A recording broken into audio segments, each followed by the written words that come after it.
Senator Elizabeth Warren is our guest. Let's go on the record. Her mantra is persist. It's also the title of her new book. But can grit and determination get anything done in a divided Washington?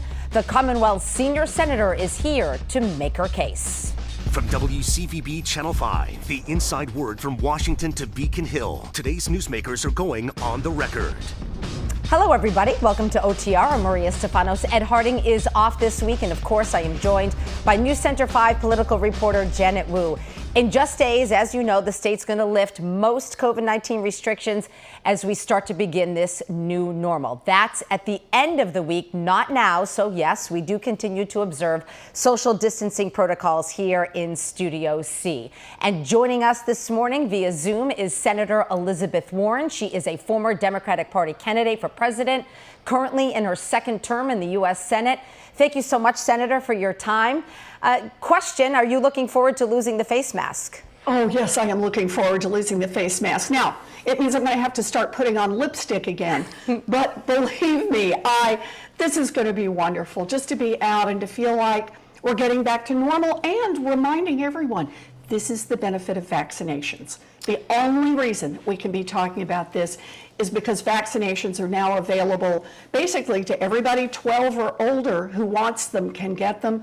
And that means that we can be together and be safe. Well, I'd love to talk about more good news, but I'm afraid I'm going to start asking you about some, shall I say, more difficult news. Do you think there are enough Senate votes for a bipartisan commission to investigate the January 6th insurrection? You know, Janet, how can there not be? I mean, I really want to start there. This is the first armed insurrection in our nation's history. We did an independent bipartisan commission following 9/11, an outside terrorist attack, where everybody worked together. There was nothing about it that was about political parties. It was about what we can do to get to the bottom of this and know the truth, know the threat, and prepare for it going forward. And yet, the Republicans have already declared they don't want to be part of this. At least Mitch McConnell has, and said he wants to block this thing in the Senate. To me, that is a reminder that Mitch McConnell is leading this Senate in the direction of saying he doesn't want to get anything done. He wants a veto over everything that the United States Senate can do. So, you know me, I'm ready to sign up and say it's time to get rid of the filibuster. Our founders looked at the question of whether it should take a supermajority to get anything done in the House or the Senate. They decided no. If you can get a majority in the House, get a majority in the Senate, and get the President of the United States to sign off, that should be enough to advance legislation. And this piece of legislation for an independent commission, that's a good starting place, a reminder why the filibuster needs to go. Do you think this is as much about protecting Donald Trump as House Republican leader Kevin McCarthy, who might be called to testify if such a commission was actually created? Sure it is. This is about the unelected head of the Republican Party, Donald Trump, who has said the test of being a Republican now is to come in and embrace the big lie that the 2020 election was rigged, which we know it was not, and that he somehow won, which we know he did not. In fact, he not only did not win, I want to underscore this every chance I get.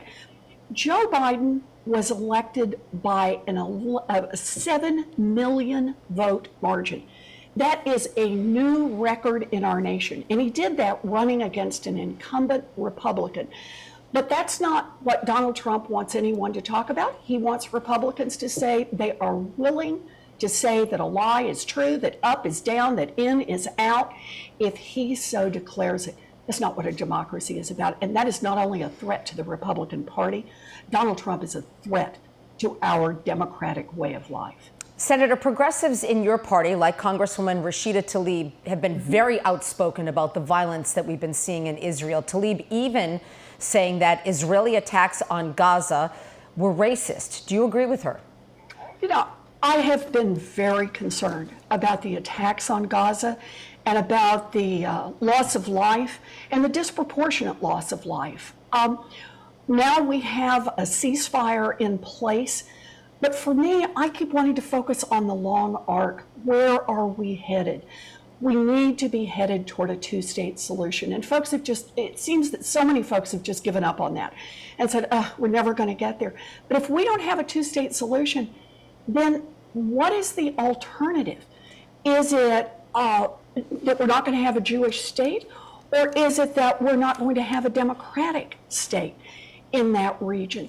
We really need to be pushing toward two-state solution where each party, the Palestinians and the Israelis, can live in security, can live in dignity, and the United States, to be a good partner, needs to be pushing the parties, not be the principal negotiator, but pushing the parties to get to the negotiating table and begin to hammer this out. So given that, do you think that President Biden is doing enough to bring a lasting end to this violence? Look, I have pushed for this administration to be more active. We can't hold back.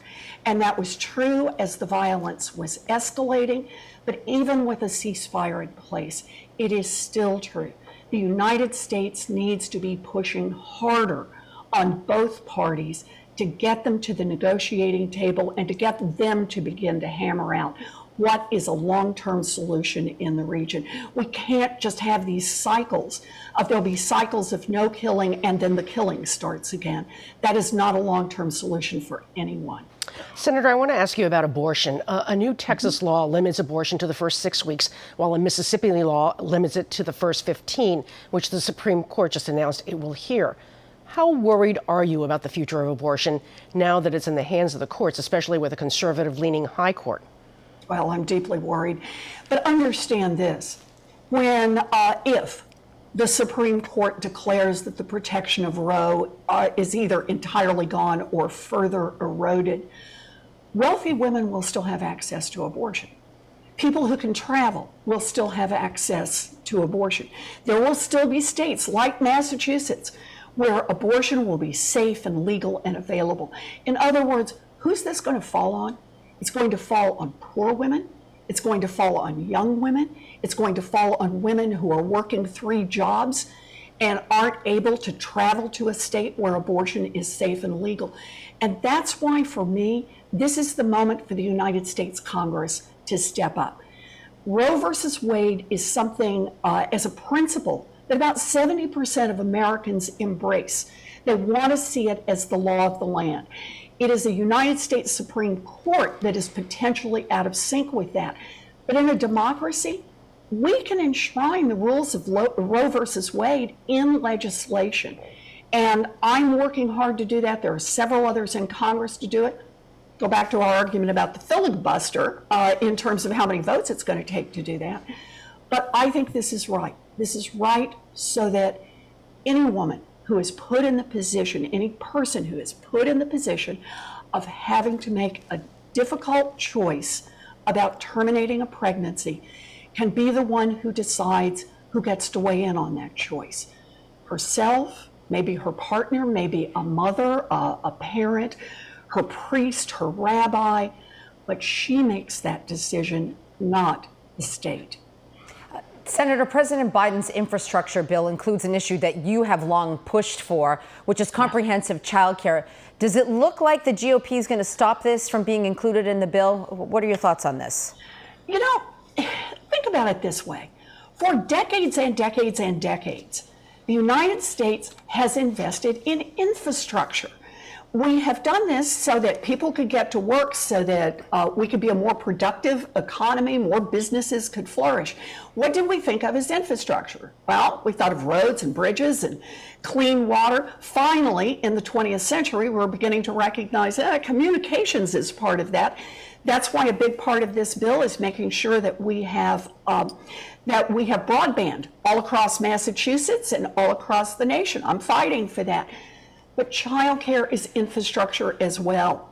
Look how many mamas have dropped out of the workforce, just said, I can't do it during this pandemic. And be clear, we had a childcare crisis even before the pandemic.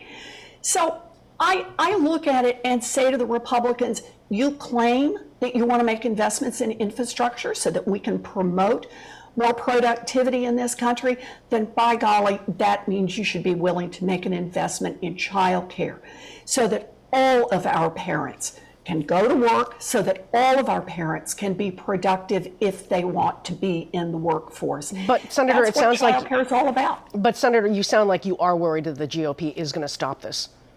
Of course I'm worried. They've already said that they're very interested in roads and bridges, and I should add, very interested in construction jobs that are good, well-paying jobs, largely for men, not entirely. Women are making some inroads there, but they are not interested in the things that give women an equal shot in the workplace, either the mamas, and it is principally mamas, who need access to that child care, or to the women who are doing the work. Part of our child care infrastructure bill is about raising the wages of child care workers and preschool teachers that is commensurate with the training and the responsibility they take on. It's about making those good, well-paying jobs too. Good jobs for men, good jobs for women, productivity for men, productivity for women. This is a win-win. We want to include. No one wants to say don't do the roads and bridges. It's let's do what it takes to make this a more productive America. Let's do it together.